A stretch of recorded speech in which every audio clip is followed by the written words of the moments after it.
Vamos falar agora sobre os nossos irmãos argentinos. O presidente da Argentina, Javier Milei, enfrenta daqui a pouco a primeira greve geral do país. Está prevista para começar daqui a pouco mais de 1 hora.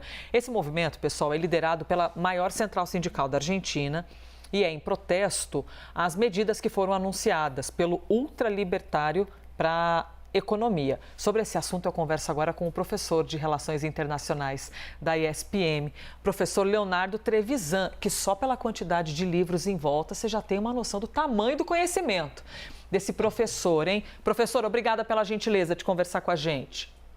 Bom dia, Elisa. Os livros estão aí faz muito tempo. Isso não quer dizer que eu tenho tanto tempo assim para eles. Mas é um repertório de uma vida, professor, de estudos, né? O que está acontecendo hoje na Argentina especificamente? Porque a gente viu aquele decretaço de Javier Milei, né, professor, assim que assumiu, centenas de medidas e tudo mais, que não poderiam nem ser modificadas pelo Congresso. Aí depois um projeto de lei. O que exatamente que o pessoal está azedando, né, está levando de discurso para as ruas hoje na Argentina? Olha, Elisa, nós temos que olhar para a Argentina, né? Porque é cada dia uma situação, né? Então, o que nós temos hoje na Argentina? Sabe aqueles grupos de meninos que estão brigando com os meninos da rua de cima? Eles ficam se olhando para saber exatamente, medindo forças. É isto que está acontecendo hoje na Argentina, né? O governo vai fazer uma aposta geral, né, de que a tal da greve geral não paralise efetivamente o país. A oposição a Milei está fazendo a mesma aposta de que vai conseguir colocar pelo menos 500 mil pessoas na rua e vai encostar o governo na parede. O alvo dos dois, esse é o ponto, o alvo dos dois, tanto do que defendem o governo como os da oposição, são os famosos dialoguistas. O que é isso?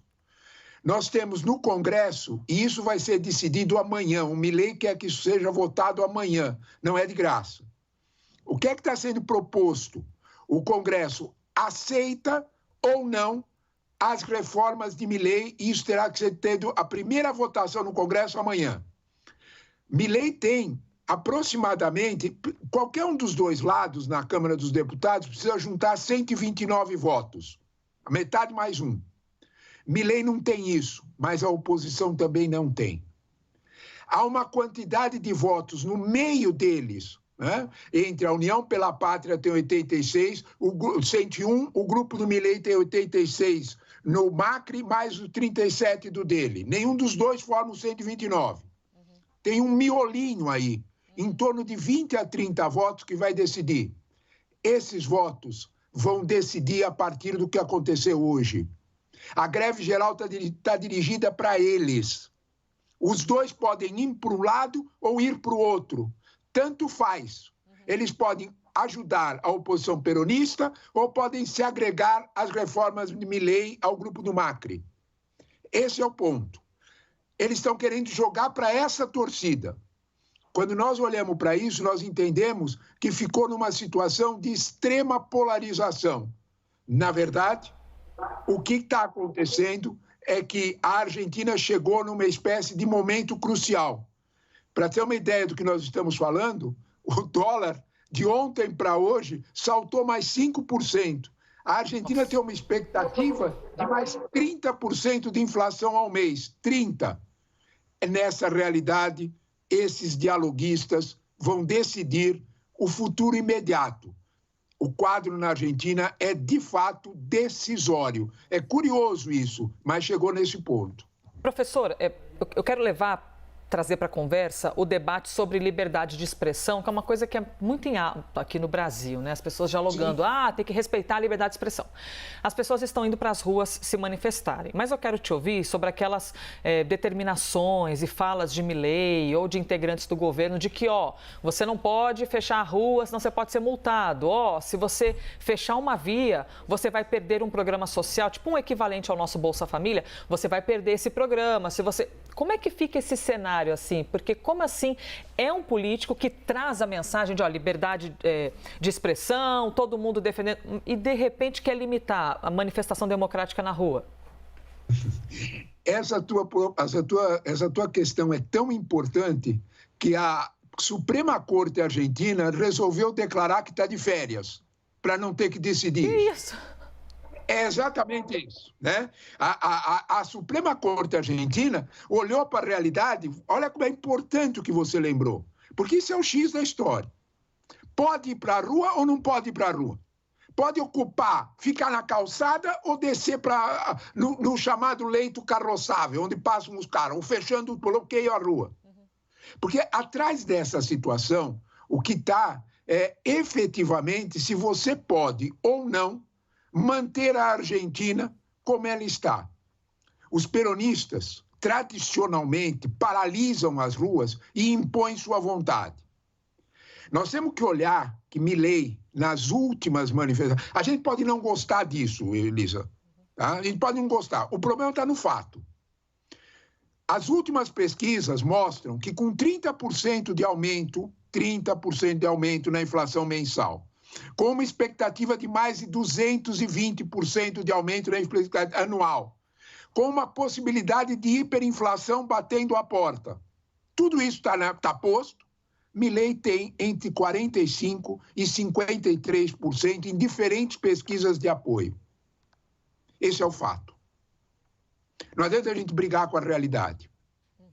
Então, para mim, quando você me faz uma pergunta dessa, meu primeiro ímpeto é te dizer, olha, não há dúvida alguma que você precisa ter o direito de livre expressão.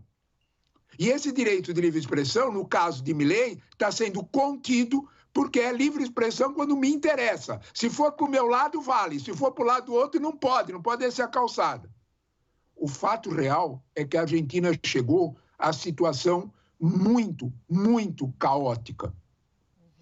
Veja bem, o problema maior de Milei é a velocidade com que ele quer impor a mudança. Nem os peronistas duvidam que precisa mudar. O candidato deles, o Massa, dizia, vai precisar mudar, hein, gente? O problema está na velocidade. Elisa, para a gente entender o que é essa velocidade, pensa no seguinte. Todos os contratos de aluguel mantidos podem ser revistos a partir da vontade do dono. Numa inflação de 30%, o que você acha que acontece com o preço das casas? Elas disparam, as pessoas não têm como pagar. A Argentina já tem uma situação de mais de 40% das pessoas vivendo em situação de pobreza extrema. Ou seja, sabe o que quer dizer pobreza extrema? Não sabe se vai fazer 2 refeições por dia. É isso que quer dizer pobreza extrema. Os jornais registram famílias de classe média cortando uma refeição, ou só as crianças comem.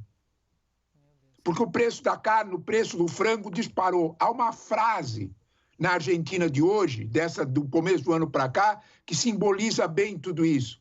Quem é que diz que para eu ser feliz eu preciso comer frango? Olha a frase. Então, quando nós olhamos para esse quadro, talvez a gente entenda melhor que fazer mudanças que até podem ser necessárias nessa velocidade assusta. O problema está que, tradicionalmente, as mudanças são adiadas na Argentina. Esse quadro é grave. O Milei tem uma pressa que é insuportável para a sociedade argentina. Por outro lado, não mexer, até mesmo como o candidato peronista dizia, é uma situação impossível. Que triste, hein, professor? Que tristeza. Bom, manifestação prevista para começar daqui a pouco mais de 1 hora. Expectativa de lotar as ruas da Argentina e que vá até a meia-noite. Professor, muito obrigada por nos ajudar a expandir ainda mais o entendimento sobre os argentinos. Professor de Relações Internacionais da ESPM, Leonardo Trevisan. Obrigado a vocês pelo convite e bom dia a todos. Muito obrigada, obrigada. Essa nossa missão de compartilhar com vocês a notícia, né? Ela é sempre muito dividida de angústia, porque ouvir tudo isso sobre a Argentina, isso a gente é tomado de angústia, evidentemente, mas é a nossa missão noticiar o que acontece, tá bom?